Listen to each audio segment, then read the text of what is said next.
अस्सलामुअलैकुम तलबा व नाज़रीन। आज हम टीएमए जो है हमारा जो मिला है असाइनमेंट, ठीक है, उसको हम बताएंगे कि किस तरह से आपको करना है। देखिए, ये टीएमए असाइनमेंट बहुत ज़रूरी होता है और ये इसके बाकायदा आपके नंबर लगते हैं, ठीक है। तो इसे बहुत अच्छे से खुशखत में आप अच्छे से करिएगा। बाकायदा फ़ाइल बनानी होगी आपको इसमें। तो इसमें आपको अपना नाम और जो भी आपका रोल नंबर है, उसके साथ साथ जो भी सब्जेक्ट है उसका कोड नंबर है और आपका पता वगैरह वो सब उसमें आपको देना होगा। तो बहुत ही अच्छे अल्फाज में खुशखत में जो है आपको इसको लिखना है, ठीक है। इसके लिए आप बेहतर है कि एक लाइन वाली जो शीट्स आती हैं, ठीक है, और थोड़ी मोटी लीजिएगा आप। एक पतली वाली शीट आती है, एक थोड़ी मोटी होती है। तो मोटी शीट जो है वो लीजिएगा, वो ज़्यादा बेहतर रहेगा आपका, ठीक है। तो देख लेते हैं पहले कि सवालात कैसे हैं और उसका किस तरह से आपको जवाब देना है। हमारा ये असाइनमेंट है, हाँ, टीएमए की फुल फॉर्म है ट्यूटर मार्क्ड असाइनमेंट, ठीक है।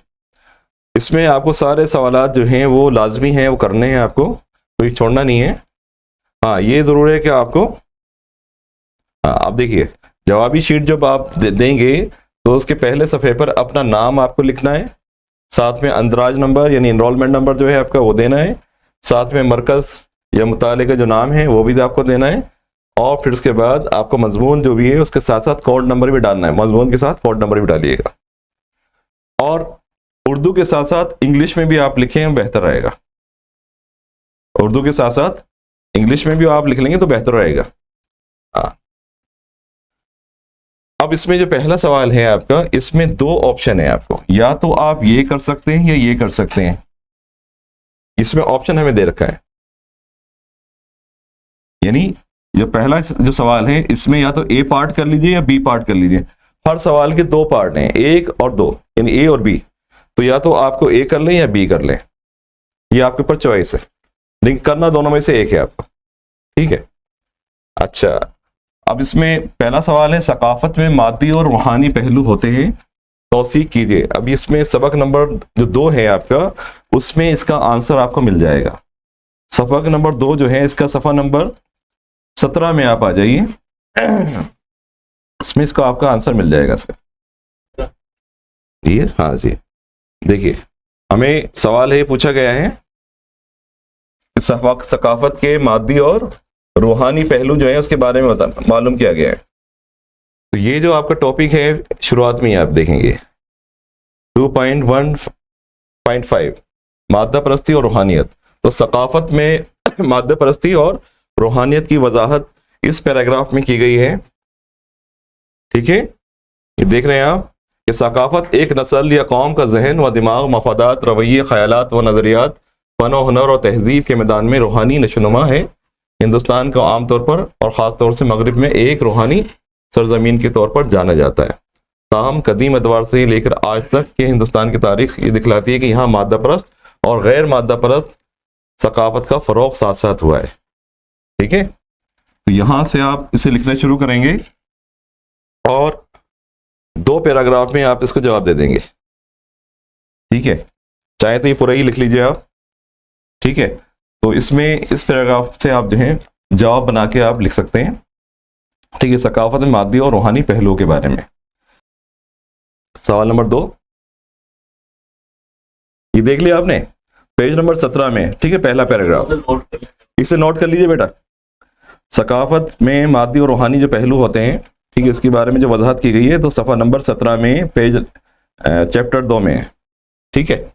अगला सवाल है, हाँ, जदीद सियाक़ो-सबाक़ में सकाफत पर किन्हीं 2 असरात का जायज़ा लीजिए। यानी जो हमारी जो सकाफत है उस पर जो जदीद दौर है, इसमें इस पे सकाफत पे क्या इसका असर पड़ा है। तो पेज नंबर पे आ जाते हैं, सबक 2 में पेज नंबर 17 है, आप 16 पे आ जाते हैं। हाँ, इससे पहला जो, हाँ देखिए, ये देखिए, जदीद दौर में हम देखें तो सकाफत पर, खासकर हिंदुस्तानी जो सकाफत है उसके ऊपर एक तो सेकुलर नज़रिया जो है इसका असर हमें नज़र आता है, ठीक है। क्योंकि हिंदुस्तान में हम देखेंगे वक्तन फ़वक्तन अलग अलग तहजीबें जो हैं यहाँ पर आईं और उन्होंने अपना असर जो है यहाँ की सकाफत पर डाला है। तो हमें यहाँ पे सेकुलरिज्म जो नज़रिया है हमें वो नजर आता है। देखिए हिंदुस्तान में बड़ी बड़ी अलग अलग मज़ाहिब को मानने वाले हैं, अलग अलग, ठीक है, रीति रिवाज को मानने वाले लोग हैं, अलग अलग नस्लों के यहाँ लोग हैं, ठीक है। तो ये जो सेकुलर नज़रिया है ये हमें नजर आता है। तो पहला तो एक पॉइंट ही हो जाएगा आपका, ठीक है, इसकी कर लीजिएगा पहला पॉइंट ये हो जाएगा आपका, ठीक है। सकाफत पे जो असरअंदाज होने वाले जो नजरिए हैं, पहला तो सेकुलर हो गया, दूसरा आ जाइए आलमगीरियत।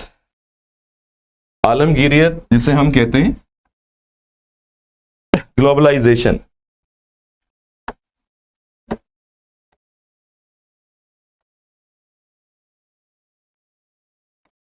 ठीक है, दूसरा नजरिया है ये ग्लोबलाइजेशन। अब देखिए पूरी दुनिया जो है सिमट गई है, ठीक है, इंफॉर्मेशन टेक्नोलॉजी इतनी आगे बढ़ गई है कि आप मिनटों सेकंडों में पूरी दुनिया की आप मालूमात हासिल कर सकते हैं, ठीक है। नेट के ऊपर, मोबाइल तो आपके हाथ में ही है, तो फौरन आपको पता चल जाता है कि कहाँ क्या हो रहा है, एक एक मिनटों सेकंडों की जो है आपको खबर पता चल जाती है आपको। दूसरा जो आपका आलमगीरियत जो नजरिया है, इसने क्या करा है, पूरी दुनिया को एक कर दिया है, ठीक है। नई नई चीजें हो रही हैं, नई नई तख्लीक हो रही हैं, और उस जदीद तख्लीक में के दौर में हम देखें तो पूरी जो दुनिया है वो क्या हो गई, एक तरह से सिकुड़ गई है, और हर चीज़ जो है हम कहीं भी कुछ मालूम करना हो फौरन हमें पता चल जाता है। सेकंड पॉइंट आपका ये हो जाएगा, ठीक है जी। तो दो आपके ये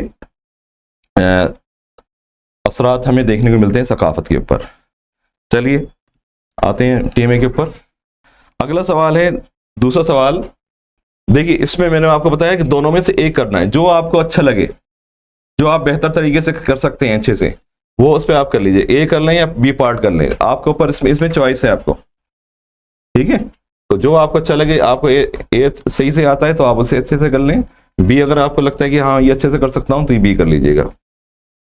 अगला सवाल है अच्छा, दूसरे में भी इसी तरह है कि ए पार्ट या बी पार्ट में से आपके पास चॉइस है कि दोनों में से कोई भी एक हल कर सकते हैं आप। अच्छा, अब दूसरे में क्या सवाल है, पहला जो ए है आपका, उसमें ए पार्ट में अशोक आजम एक सच्चा इंसानियत पसंद था, दोस्त था, कोई दो दलील दीजिए और उसके बयान की तौसीक करनी है हमें। तो इसके लिए हम आ जाएंगे, देखिए यहाँ पे इन्होंने हिंट भी दे रखा है हमें पहले ही, सबक नंबर 3 पर, सबक नंबर 3 के ऊपर पेज नंबर 34 है, इसका पैरा दूसरा है, नोट कर लीजिएगा, सबक नंबर 3 में पेज नंबर 34, ठीक है, इसका पैराग्राफ नंबर 2 है आपका, यहीं से लिखा हुआ है आपका, ठीक है। अशोक सच्चा इंसान दोस्त था, ठीक है, इसकी पॉलिसियां रियाया के फलाह व बहबूद के लिए होती थी, इसका धर्म समाजी जिम्मेदारियों पर मुबनी था, ठीक है, ब्राह्मणों और खिदमतगारों की इज्जत व तौकीर, बड़े बड़ों की फरमाबरदारी और जिंदा चीजों को हला करने से इनहराफ के अलावा धर्म ने मजहबी हम आहंगी के माहौल में जिंदगी बसर करने के लिए लोगों पर जोर दिया। इसने सभी मजाहिब की अच्छी बातों को अपने अंदर समो लिया। अशोक ने साबित किया कि वो एक मुतहम्मल राजा है जो बजाते खुद बुत यानी बुत के को मानने वाला है, लेकिन इसने अपने ज़ाती मजहब को अपने महकुमीन के ऊपर यानी रियाया के ऊपर थोपने की कोशिश नहीं करी, ठीक है। अपने 12वें अहम चट्टानी फरामीन में वो कहता है कि दूसरे तबकात का एहतराम करने में ही खुद अपने तबके की इज्जत व तौकीर मुज़मर है। तो ये ठीक है, ये आप कर सकते हैं। तो पेज नंबर 34 पे पैराग्राफ 2,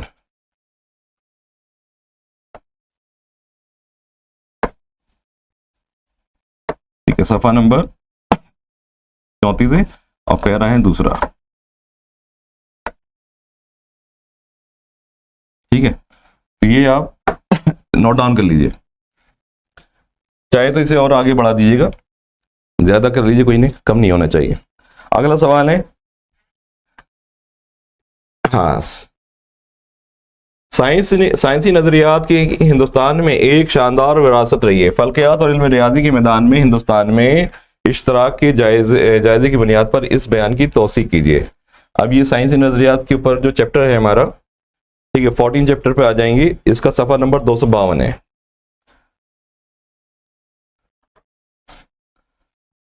14 चैप्टर का सफ़ा नंबर 252। सफ़ा नंबर 252 में हम देखते हैं कि इल्म फल्कियात के बारे में, ठीक है, बाकायदा बताया गया है। इल्म फल्कियात में तेज़ रफ्तार पेशरफ्त हुई है और सैयारों की गर्दन पर गौर किया जाए और इसका मुशाहिदा किया जाए तो दोतिश विदांग में इल्म फल्कियात की तरतीब वार ज़ुमरों के बारे में बताया गया, लेकिन और ज़्यादा बुनियादी मसाइल पर आर्यभट्ट 499 में रोशनी डाली है। इसकी किताब, इसका नाम है आर्यभट्टिया, एक मुदल्लल मतन है और इसमें 121 अश्लोकों पर मुश्तमिल बाकायदा ये किताब है और इसमें इल्म फल्कियात से मुताल्लिक बहुत सारी वजाहत की गई है, ठीक है। इसी तरह चांद और सूरज की हरकत और ग्रहणों के हिसाब किताब की वजाहत की गई है। ग्रहण की वजह से ही इसने ये बताया है कि दुनिया गोल है और वो अपने महवर पर गर्दिश करती है, हाँ, ठीक है। तो इल्म फल्कियात के बारे में तो यहाँ आ गया। इसी तरह से इल्म रियाजियात के बारे में, ठीक है। इल्म रियाजियात में हम देखें तो हड़प्पाई तहजीब के दौरानी शहरी मनसूबाबंदी जो हमें दिखलाती है कि किस तरह से बाकायदा सड़कों को ज़ाविया कायमिया पे काट के इन्होंने बाकायदा प्लानिंग के तहत, ठीक है, मकानात बनाए थे। जैसे आज आप देखें ग्रिड जो सिस्टम होता है उसी तरीके से उन्होंने बाकायदा मकानात बनाए थे। तो इसका मतलब ये है कि वो लोग 90 डिग्री के एंगल के बारे में, ठीक है, जानते होंगे। इसी तरह दूसरी सदी कबल मसीह में अफसा तम्बब ने अमली ज्योमेट्री राइज की जिसके में जाविया हादा, जाविया मुनफरजा और जाविया कायमा, इनके बारे में बताया उसने, ठीक है। तो यहाँ पे आप दोनों पैराग्राफ हैं, इसमें से आप जो है इसके बारे में आप लिख सकते हैं, इल्म फल्कियात और इल्म रियाजी के बारे में, ठीक है। चैप्टर 14 और पेज नंबर 252। देखिए पहला आपका, हाँ ठीक है, ये पेज नंबर सफ़ा नंबर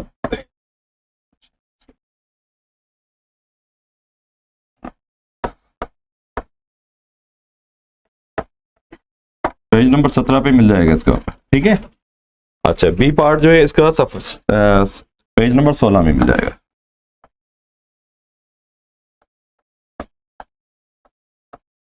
ठीक है भाई, ओके। अच्छा, इसी तरह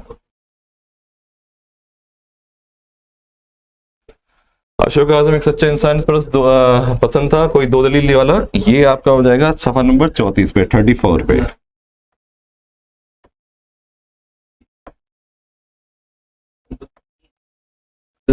ठीक है जी।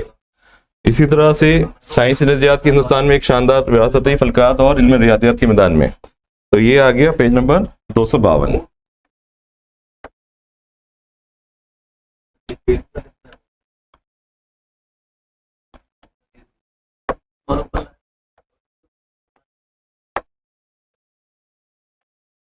ठीक है, पेज नंबर 252। अब आ जाइए तीसरे सवाल पे, दर्ज झेल सवालों में से किसी एक का जायजा लीजिए। अच्छा, इसमें भी आपको तो मैंने बताया ना कि या तो ए पार्ट कर ले या बी पार्ट कर ले, जो आपको मुनासिब लगे अपने हिसाब से आप उसी हिसाब से ए या बी में चॉइस है, आपको एक कर सकते हैं, इसे ओनली वन करना है। अगला तीसरा सवाल है, दर्ज झेल सवालात में से किसी एक का जवाब तकरीबन 40 से 60 अल्फाज में देना है।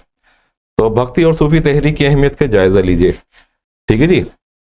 सबक नंबर 9, इसमें आ जाइए पेज नंबर 157 पे, 157।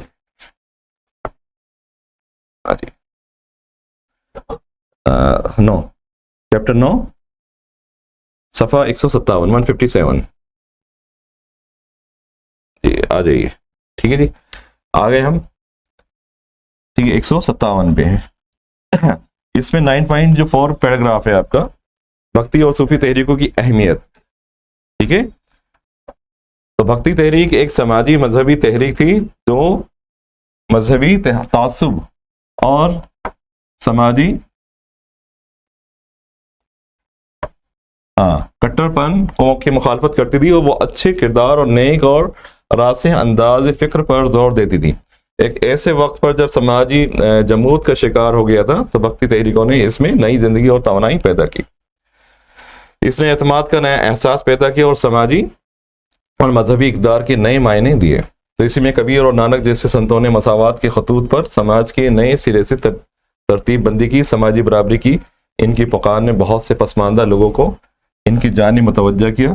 ठीक है, गो के कबीर और गुरु नानक का नए मज़ाहिब के दाग बैल डालने का कोई और इरादा नहीं था, लेकिन इनकी मौत के बाद इनके पैरोकारों बिलतरतीब कबीरपंथी और सिखों के ग्रुप में जमा हो गए। इसी तरह भक्ति और सूफी संतों की अहमियत इनके जरिए तख्लीक करदा नए माहौल में मुज़मर है, जो हिंदुस्तान की समाजी, मजहबी और सियासी ज़िंदगी पर बेहतर असर डालता है। ठीक है, अकबर के आज़ादाना तस्वुरात इसी माहौल का नतीजा थे। इसी तरह गुरु नानक की तालीमात नस्ल दर नस्ल चलती रहीं। इसके नतीजे में एक अलहदगी मजहबी ग्रुप वजूद में आया, जिसको अलग ज़बान और रसूल ख़त गुरुमुखी और अलग मजहबी किताब गुरु ग्रंथ साहब थी। ठीक है, महाराजा रंजीत सिंह के दोहरा के हुकूमत में सिख शिमाली हिंदुस्तान की सियासत में एक ताकतवर रियासती ताकत बन गए। तो इसको यहाँ तक ना लिखे, आप यहाँ तक ही लिख देंगे इसे। ठीक है, दूसरा पैराग्राफ है।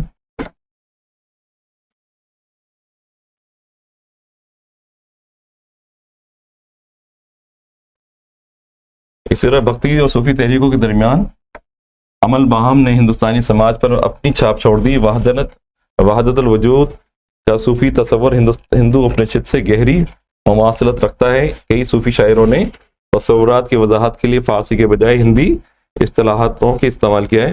मलिक मोहम्मद जायसी जैसे सूफी शायर ने अपनी शायरी हिंदी जबान में की है। ठीक है, कृष्ण राधा और गोपी जमुना गंगा वगैरह इस्तिलाहात का इस्तेमाल इतना आम हो गया है कि एक मुमताज़ सूफी मीर अब्दुल वहीद ने हक़ाइक़ हिंदी के अनुमान से मक़ाले लिखे हैं, जिसमें इस्लामी हम मायनी इस्तिलाहात की वजाहत की गई है। बाद के बरसों में भी ये अमल बाहम जारी रहा और इसकी वजह से ये ठीक है अकबर और जहांगीर ने आज़ाद ख्याल मजहब पॉलिसी को अपनाया। ठीक है, तो आप पेज नंबर 157 पर ठीक है चैप्टर 9 में जाके ये कर सकते हैं। अब आते हैं अगले सवाल पे, लिख देता हूं मैं जो आपका ये 157 पेज नंबर 157।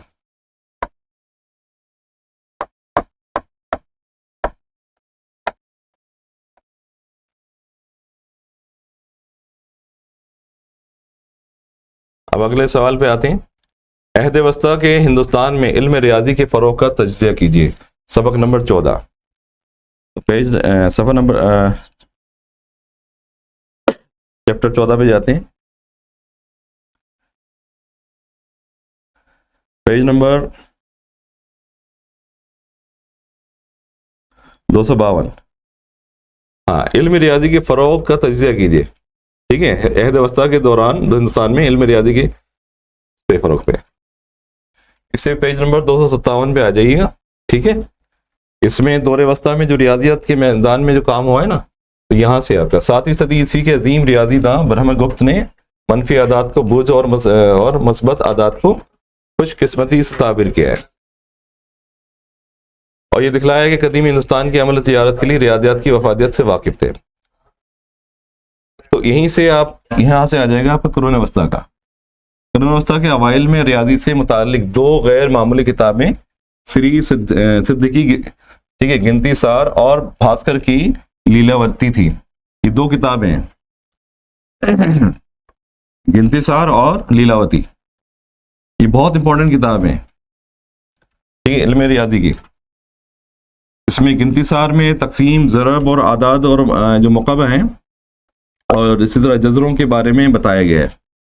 इसी तरह जो गणेश वराइजन ने जो बुद्धि वलासनी लिखी है, जो लीलावती के ऊपर तबसरा है, इस किताब में बाकायदा तस्वीर के ज़रिए जो है बताया गया है और इसमें 1587 में फायजी ने लीलावती का फारसी में जो है ज़बान में तर्जुमा किया। इसे बीज गणित के नाम से जाना जाता है। तो उसमें भी बाकायदा उसके बारे में बताया गया है कि किस तरह से जो ज्योमेट्रिकल पहलू हैं आपका उसको बताया गया है। तो अहद हुकूमत में अताउल्लाह राशिदी ने तर्जुमा किया। अकबर के दरबार के दरबारी लीनकट ज्योतिर्वेद में जातक के नाम से ताजक के नाम से किताब लिखी है, जिसमें बड़ी तादाद में फारसी की तकनीकी इस्लाहात के मुतारिफ करवाए गए। ठीक है, तो यहाँ से आप देख लीजिएगा ऐसे यहाँ पर पेज नंबर 257 है ये, ठीक है। करून अवस्था से लेके यहाँ हे तक आ जाएगा आपका।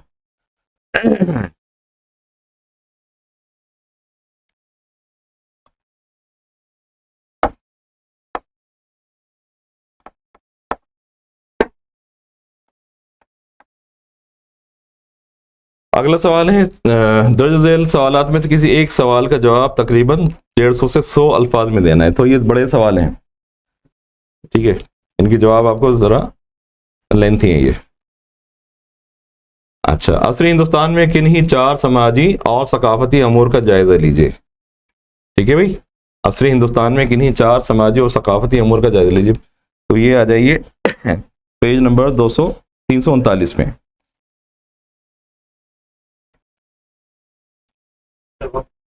एक मिनट, कौन सा ये सर? 20 पेज, हाँ, सबक 20 में पेज नंबर 339। आइए प्रक्रिया देखिए, जदीद दौर में देखिए हिंदुस्तान में बहुत सारे मसाइल हैं, समाजी माशी मसाइल तो बहुत सारे हैं आपका, ठीक है। अब इनमें आप जो 4 मसाइल हैं जो बड़े हैं आपका, एक तो सबसे ज़्यादा है आजकल के दौर में आप देख रहे हैं ज़ात पात का निज़ाम, ठीक है। एक तो इसके बारे में आप लिख सकते हैं, जो 4 मसाइल हैं, ठीक है भाई। ज़ात पात का जो निज़ाम है आपका, ये जो समाजी और माशी मसाइल जो है आपका, ये अब तक बना हुआ है। तो एक पॉइंट तो आप इसमें से लिख सकते हैं आप, ठीक है। ये हेडिंग डाल दीजिएगा आप, ठीक है। ये जो मसाइल हैं आपके, एक तो ये हो गया। दूसरा हो जाएगा औरतों से मुतालिक मसाइल हैं, इसमें जहेज की लानत है आपका, ठीक है, जिनसी इम्तियाज है, फर्क है। तो इसकी हेडिंग, सब हेडिंग बना के जो ना आप इसके बारे में लिख सकते हैं बाकायदा। इसी तरह से एक मसाइल है नशे की लानत, ठीक है, ड्रग जो एडिक्शन है आपका, ये भी हमारी समाजी जो है आपका मसाइल है।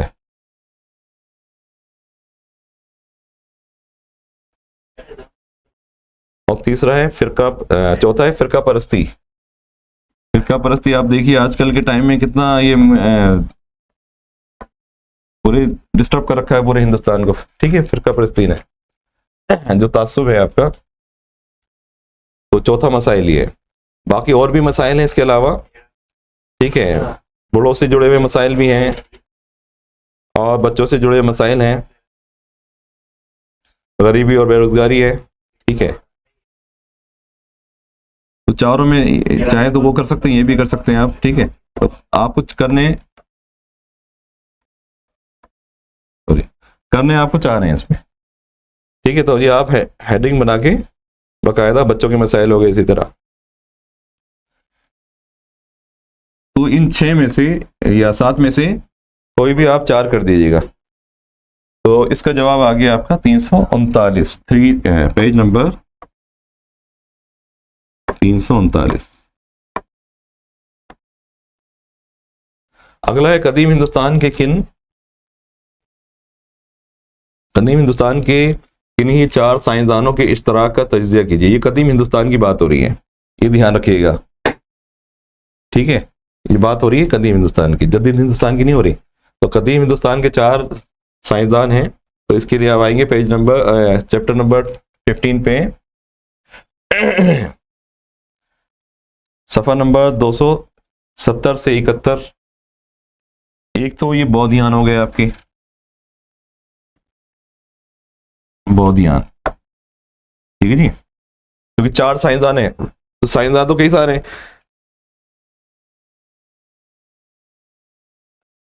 अब ये मैथमेटिशियन है, बौद्धियान जो है ये मैथमेटिशियन है, आर्यभट्ट भी मैथमेटिशियन है, रियाजी में है ये भी। तो इनको नहीं रहने दीजिएगा आप।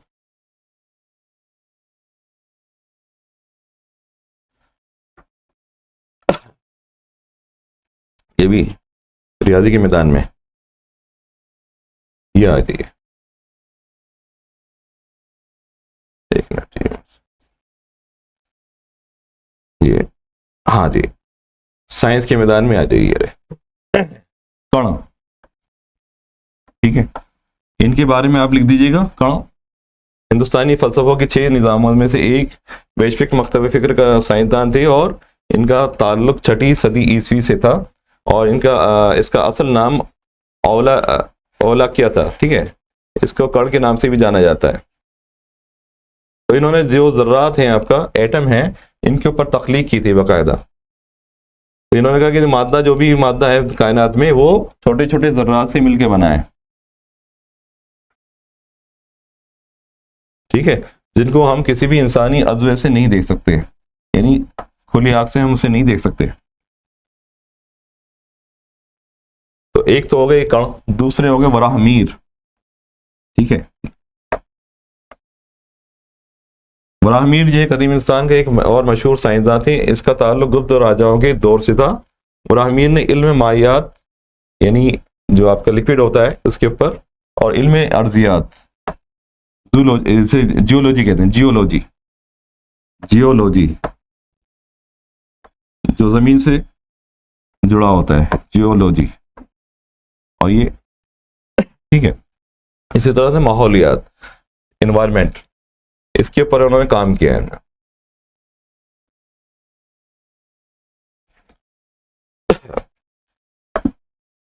इनके बारे में आप लिख दीजिएगा यहां से। तो ये हो गए दूसरे साइंटिस्ट। इसी तरह से तीसरे हो जाएंगे नागार्जुन।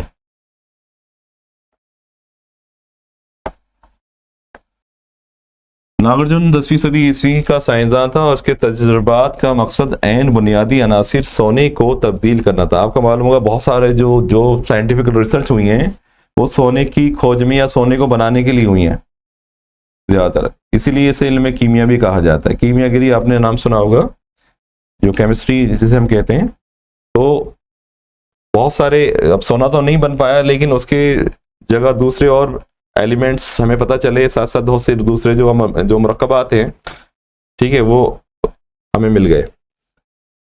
तो नागार्जुन 10वीं सदी ईस्वी का साइंसदान था। इसके तजुर्बात का मकसद ऐन बुनियादी अनासिर सोने को तब्दील करना था। इस तरह की कोशिशें मगरबी कीमियागर भी करते रहे, वो कि वो सोना बनाने की अपनी कोशिश में कामयाब नहीं हो पाए, लेकिन इसने एक ऐसा अंसर तैयार किया जिसकी चमक सोने की तरह थी। आज भी मसनूई जेवरात तैयार करने के लिए इसी टेक्नोलॉजी का इस्तेमाल किया जाता है। तो अपने मजमुई मज़ामीन रस रत्नाकर में उन्होंने बाकायदा सोने, चांदी और टिन और तांबे की कानकुनी के बारे में बताया गया है, ठीक है, कि किस तरह से इनकी खदान से इन्हें किस तरह निकाला जाता है। इसी तरह से साइंटिफिक रिसर्च में सुसूत्र, ये चौथे आप डाल दीजिएगा, सुसूत्र।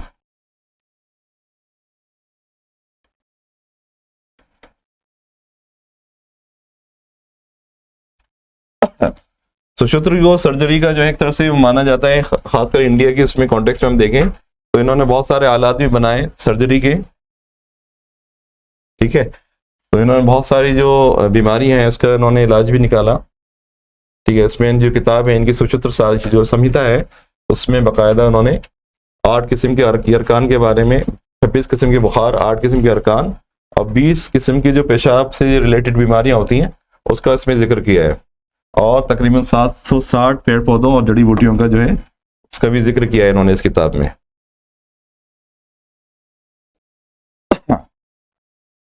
ठीक है। तो 4 ये इस तरह से आप इनके लिख दीजिएगा इनके बारे में।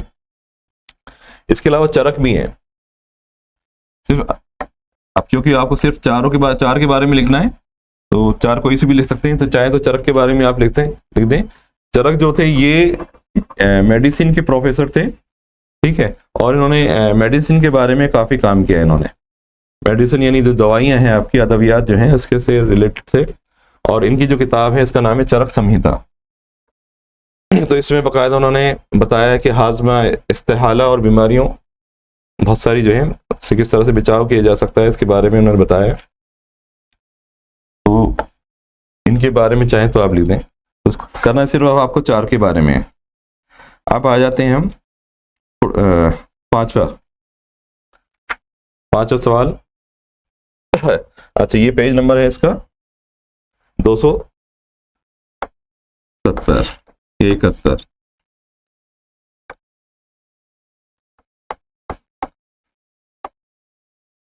ठीक है, बुद्ध के फलसफे का जायजा लीजिए, सबक नंबर 8। सबक नंबर 8 पे आ जाएं, पेज नंबर 142 है, वहां पे बुद्ध की जो फलसफा है इसके बारे में है।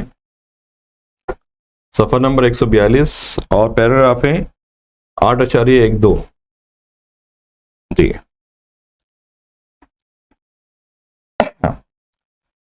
अब ये देखिए, बुद्ध का फलसफा। बुद्ध मत के बानी गौतम बुद्ध का जन्म 563 कबल मसीह में नेपाल की पहाड़ी दामन में वाक़ कपिलवस्तु के करीब एक गांव है जिसका नाम है लुम्बिनी, वहां पे इनकी ये पैदाइश हुई थी। ठीक है, इनके बचपन का नाम सिद्धार्थ था, इनकी माँ का इंतकाल के बाद। ठीक है, अब यह तो इनके बारे में हो गया। फलसफे में उन्होंने ये बयान किया कि इंसान जो है यानी जो जिंदगी है हमारी, यानी ठीक है, वो दुखों से भरी हुई है आपका, यानी ये दुनिया जो है एक तरह से दुखों का घर है। तो इंसान जब आया है यहाँ पर तो उसे दुख बर्दाश्त करने पड़ेंगे, तकलीफें जो है बर्दाश्त करनी पड़ेगी। लेकिन इंसान अगर ये 4 तरीके अपनाए, ये 8 तरीके अपनाए, ठीक है, जिंदगी गुजारने के, तो उससे जो है अपने आप को जो है इन दुखों की या परेशानी से बचा सकता है। तो 4 तो ये तरीके बताए उन्होंने, इसके अलावा 8 रास्ते दिए उन्होंने। तो 4 आला सच्चाइयां जो हैं इनके बारे में आप लिख दीजिएगा कि इंसानी जिंदगी तकालीफ व मसाइब से भरी हुई है। तो पहला पॉइंट हेडिंग डाल के आप ये बना दीजिएगा इसका। इसके साथ जितनी भी आलाम और मसाइब हैं उसका सबब क्या है।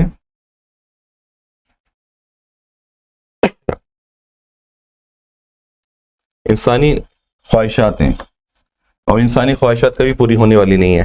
ठीक है, मसाइब का खात्मा कैसे कर सकता है आदमी। ठीक है भाई,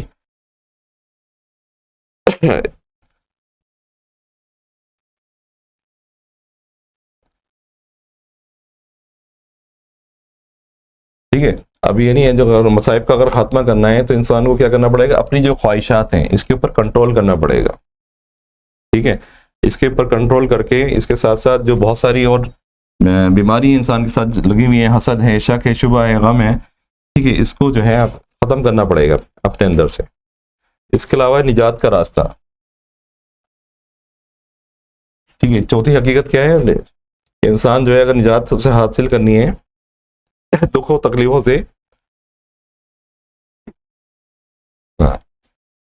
तो उसे क्या होना चाहिए, ऑप्टिमिज्म होना पड़ेगा। ठीक है, अपनी जहनियत को ठीक है वसी करना पड़ेगा, खोलना पड़ेगा। ठीक है, और इसके लिए फिर उन्होंने, जैसे मैंने बताया आपको, 8 रास्ते उन्होंने बताए इस यानी इन दुखों से किस तरह से निजात हासिल की जा सकती है। तो सच्ची बसीरत, ठीक है, रास्ते ग़ज़म व इरादा, दुरुस्त क़ुव्वत गुफ्तार, दुरुस्त बर्ताव, ठीक है, ज़रिए माश के जायज़ वसाइल, दुरुस्त कोशिश और दुरुस्त इख्तियार। इसी तरह ठीक है, ये 8 रास्ते हैं, ये पॉइंट बना के आप लिख दीजिएगा कि इसके ज़रिए इंसान जो है ठीक है निजात हासिल कर सकता है। तो ये हो जाएगा आपका बुद्ध के फलसफे का जायज़ा। ठीक है, पेज नंबर 142 सब। ठीक है, और पैराग्राफ है 8.12।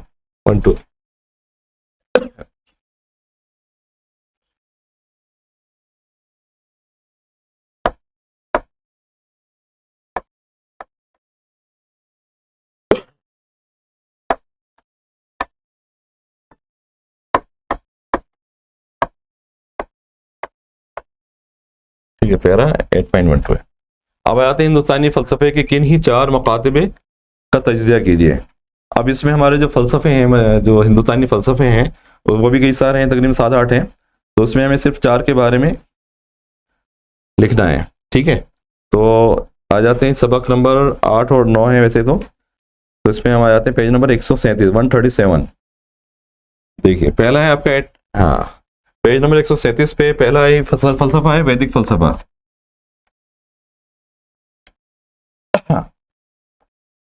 ठीक है, वैदिक फ़लसफ़े के बारे में आप लिख दीजिएगा पहला नंबर डाल के, वैदिक फ़लसफ़ा। वैदिक फ़लसफ़ा आप ये हेडिंग डाल देंगे और इसके बाद में फिर आप लिख दीजिए। दूसरा फ़लसफ़ा आप लिखिएगा समख्या फ़लसफ़ा। ठीक है, समख्या फ़लसफ़ा के बारे में। तीसरा है इसी तरह योग। चाहे तो योग के बारे में लिख दीजिए, तीसरा फलसफा योग, ठीक है, योग के बारे में जो पतंजलि ने दिया। चौथा फलसफा न्याय, ठीक है। इसी तरह से एक फलसफा ये भी है पांचवा, वैश्विक,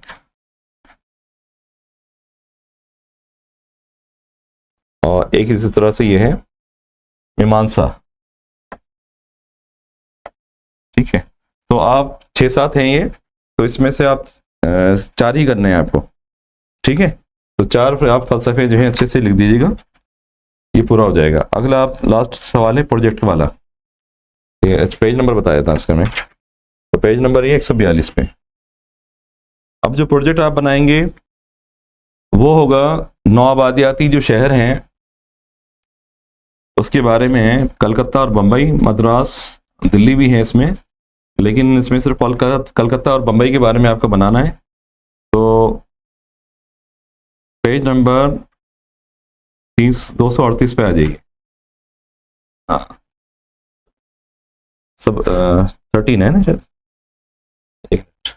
13, सबक 13 है, चैप्टर 13 है, और इसके 13 चैप्टर में 238 पे आ जाइए, पेज नंबर 238 है, ठीक है भी। कलकत्ता और बम्बई के नौआबादियाती फन तामीर पर एक प्रोजेक्ट तैयार करना है आपको। तो प्रोजेक्ट जब बनाएंगे ना आप ये, तो बाकायदा इसमें आपको तस्वीर भी लगानी होंगी। तो ये तस्वीर आपको गूगल पे मिल जाएंगी, इसमें इमेज पे आप जाएंगे, गूगल पे आप सर्च करेंगे कि जो नौआबादियाती को हम इंग्लिश में कहते हैं कॉलोनियल पीरियड, ठीक है, कॉलोनियल पीरियड की जो इमारतें हैं, पेज नंबर 238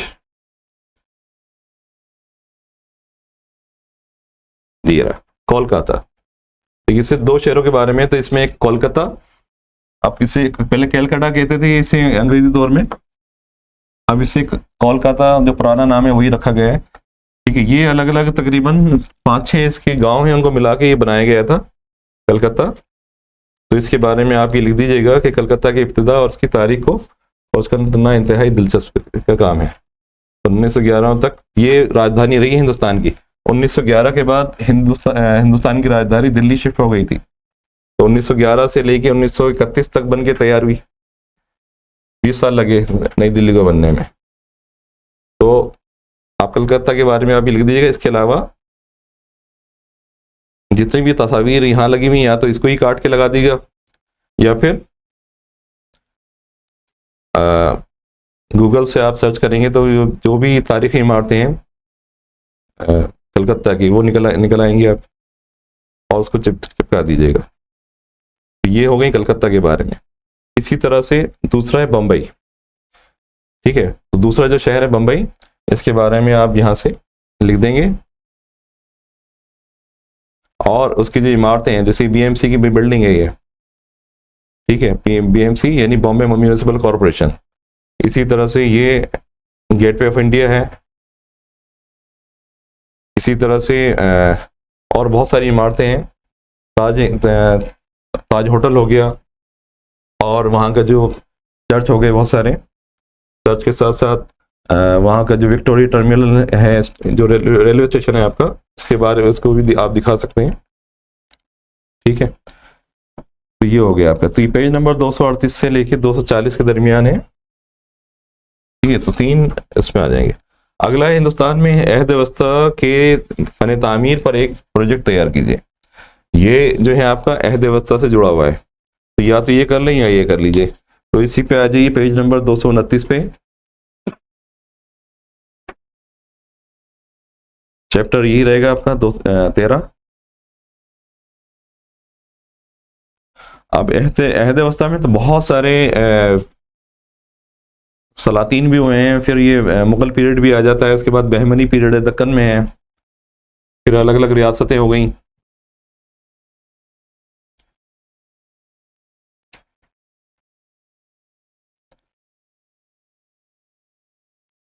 ये यहाँ से, ठीक है। करोना व्यवस्था का फन तामीर हम जब बात करें तो दिल्ली सल्तनत से स्टार्ट हो जाती है, ठीक है, 13वीं सदी ईस्वी से। तुर्कों की आमद के बाद यहाँ बहुत सारी इमारतें बनाई गई, इसके में हम देखें तुर्कों का भी अंदाज नज़र आता है, ईरान का भी, अरब का भी, अफगानिस्तान का भी। तो इसमें हम तीन चीज़ें की खासियत नज़र आती है हमें हर जगह, गुंबद, मेहराबें और मीनार।